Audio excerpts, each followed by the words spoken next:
Hi everyone, so we finished our travel from the Philippines to Canada. So we are now officially at the Robert Pearson Airport and Bagadi Airport. Thumbs up. So what happened was we started I think 1 a.m. from the Philippines, and now what time is it? Na mga 11. 12 here, so 12 midnight in the Philippines. So essentially 24 hours full of travel talaga. So from the Philippines, we had a 4-hour flight to Korea. Then Korea, waiting for 3 hours. Nag-wait ng around up to 9 a.m. Then from there, another 13-hour flight to Toronto. So tumitingin-tingin si Ira kasi may mga dumadaan. At yung mga daan namin. Ay, yung mga... Binabantayan ko lang yung mga gamit sa harap. Yung mga gamit sa harap. Pinoy na Pinoy. Pero don't worry parents, kitang-kita naman namin sila right now. Wala naman may pake. Okay, so essentially yung naging travel namin is around 20 hours din. Including the layover. Yeah, including the layover. Essentially 1 full day of travel talaga. So how was your experience travel? Pagod. For me, pagod dahil wala masyadong maayos na seat. Pero okay naman yung naging airline namin, Korean Air. Super ganda yung accommodation and daming stuff na freebies, like a blanket, earphones, may TV ka, okay yung food. Super, for me, asa hindi naman sobrang madaming kinakain. Sobrang dami ng food. At hindi ko nauubos yung food. Tapos, hindi naman pala free, pero only drinks. You can ask whatever, juice, soda, milk, coffee, may wine. So, happy naman with the service. Nice din yung mga flight attendants. Yeah, for me, sobrang ganda ng service ng Korea Air. As in, may entertainment system, then very comfortable yung seats, then mabait yung people. Okay naman yung legroom nung seats, no? As in, sobrang for me, lavish. As in, yung first flight natin, 4 hours lang, 2 times tayong pinakain, or 1 time. 1 time tayong pinakain, pero 4 hours lang. As in, pinakain even if 2 a.m. 2 a.m. As in, madaling araw, pero pinakain tayong 1 full meal.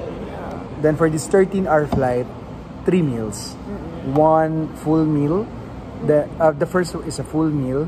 Ang choice was bulgogi with vegetable soup or pork and meat soup.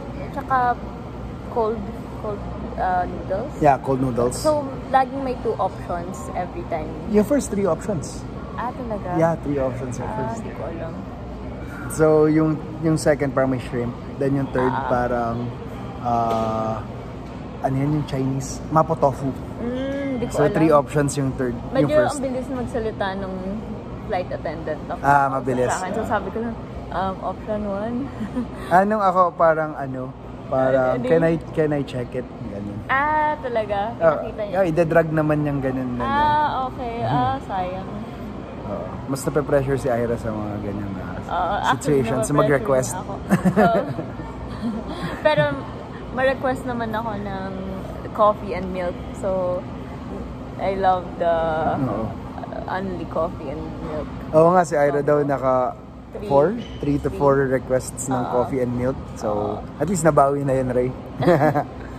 I love it. Then, may lunch rin, breakfast naman, which is 1 option lang for everyone. And sa comfort room din, meron silang mga lotions, ginamit facial. mo yung facial? Oo. Ganun din ako eh. Facial ba yun? Ano siya, serum. Hindi siya pang wash talaga. I mean, hindi siya soap. Hindi siya facial soap. Pero serum, after mo mag-wash ng ilalagay mo siya. Pero I guess, okay lang naman kung nagamit mo yung parang liquid yun, right? Pero hindi ko alam kasi baka ibang CR kasi. Per CR kasi may iba-iba silang amenities. So, ano ba yung serum? Sorry. after mo mag-facial wash, Yeah. ilalagay mo siya para mag-glow yung skin mo. Parang Lotion yan? Parang lotion, exactly. Sa face. Oh no, hindi ko alam yung ginamit ko. Ginamit ko siya parang Ponds or Dove. Okay lang. Yeah. Okay, pero yan, at least may kasamang ganun. Then, another full course then, 2 options naman. One is a pasta. Yeah. The other one is a beef with potatoes. So, pasta sa akin, beef with potatoes. Ang napansin ko, true to the Korean brand, laging may vegetable. So, sarap. Yeah, Sarap masarap. everything. Masarap pala kumain sa Korean Air kasi full meal talaga. So, yun nga. Daming Hindi kami sanay sa lavishness. banchan ba yung tawag doon? Yung parang side dishes nila. Oo. Sa happy. Oo. So, yun. Basta yung tulog lang, then kakain, iinom, then... Fruits, veggies. Yeah, laging fruits, veggies, food. Main meal. Main Tapos meal. may soup. Yeah. Lagi din may soup. Super busog. Oo. Super sarap. Then, Super sarap. sobrang ganda rin ng entertainment system. Like, may movies, series, songs. Then, as in, hindi parang, pangit na movies. Yeah, as in, yung maganda yung mga updated, selections. And yung mga latest na movies nandun. Ano mga pinanood mo sa 13 hours natin? Ano yun? Mostly anime movies yung pinanood. Lahat ng Makoto Shinkai napanood ko. Pero, hindi naman lahat nandoon. Pero at least pwede na. So, sobrang daming nandun. Oo. Nanood din ng Past Lives. Rom-com? Hindi, drama siya. Nanood din ako ng isang rom-com na sikat ngayon. Oo.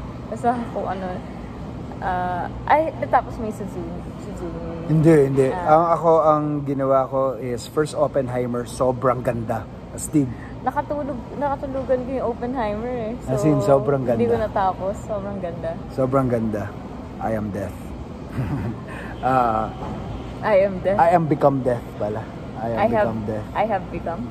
Hindi, I am become death. Parang siya, parang Vishnu quote or something. Yung Sanskrit. Sanskrit. I am become death, the destroyer of worlds. Sobrang ganda. Sobrang ganda ng Oppenheimer. Tapos, syempre, dapat less serious after that. Kong versus Godzilla. Sarap. Ganda. Tapos, Kung Fu Panda 4. So, shout out to my boy Ino. Nakita ko nga, may grizzly bear nga talaga doon sa Kung Fu Panda 4. Doon yung grizzly bear. Sabi sa'yo, wala sa Kung Fu Panda 1 and 3 yan. So, then last, sana yun. Sobrang ganda nung plot nung ano yun? Suzumi. Oo. Naging chair. Maganda yung pala bida. siya. Akala ko, parang, tinuloy lang ba nila yung Kimi no Nawa? Kasi kamukha. Pero apparently, kasi pinanood ko nga yung iba pa mga Makoto Shinkai na movies. Ganun pala talaga itsura ng mga characters na ginagawa niya. Anyway, so hindi naman, maganda, cute din yung story nung... And for me, sobrang mas maganda to. Kasi yung first 30 minutes, action-packed. Better siya for me than Weathering with You. Yung first 30 minutes, action-packed as in straight to the point. And parang more fantasy to. Parang yung iba may elements of fantasy. But ito as in fantastical talaga. As in may mga talking cat, may mga talking chairs. Pero Kimi no Nawa pa rin number 1. Ay, be. Pero ito yung second. Kasi doon sa tatlong mga bagong films niya. Ito, Kimi no Nawa, Suzumi ba? Tapos yung Weathering with You. Ganun. May weird din kasi sa Weathering with You. Anyway, pero may mga common themes naman sila. Like, nandun yung element pa rin ng weather. Ng environment. Laging about climate change, disasters. Yeah. Yung Parang ito stories. about earthquakes no? So parang commentary ba siya sa earthquakes sa Japan? Okay. So yun. So yung Weathering with You flooding, yung Kimi no Nawa meteor. Saka yung mga volcano. Volcanic eruption siguro nga yun. Then now earthquakes naman. Parang mas maganda na alert ako first 30 minutes. Kaya no more time. Sayang, ganda. Sana mas matagal pa pala yung flight from 13. Ayaw na ng flight. Pero okay nga eh. I mean, hindi ako na-bore sa flight. I mean, hindi siya for being super tagal dahil ang dami mo namang ginagawa. Tapos wow, dami ko films na napapanood. Oo, totoo. Wala kang ibang gagawin. Oo. Then, nakapagbasa rin ako ng at least, natapos ko na yung binabasa ko Peter Thiel na 0 to 1. Tapos nag-start ako Atomic Habits. Wow. Ako hindi ako nagbasa. Yan. So, for me, as a sanay na very economy class lang na rider ng plane, sobrang nabigla ako sa economy class na to. Pero although, to be fair, parang kasi long haul. Kapag mga long haul flights naman, I think ganito naman talaga yung service. Although, na-compare ko yung Korean Air, Philippines to Korea. And ganda talaga. Yung service. Kasi may in-flight, nakakapag-recline, then may entertainment system, may food. Pero syempre, may price difference. Totoo. So, thank you, Saudi Airlines, for canceling our flights. A topic for another day. Or gusto mo na bang i-discuss nga The yung next nangyari time, na yun? ibang Heist. Umaatikabo yan. Sige, discuss mo yun next time. Bye. Bye.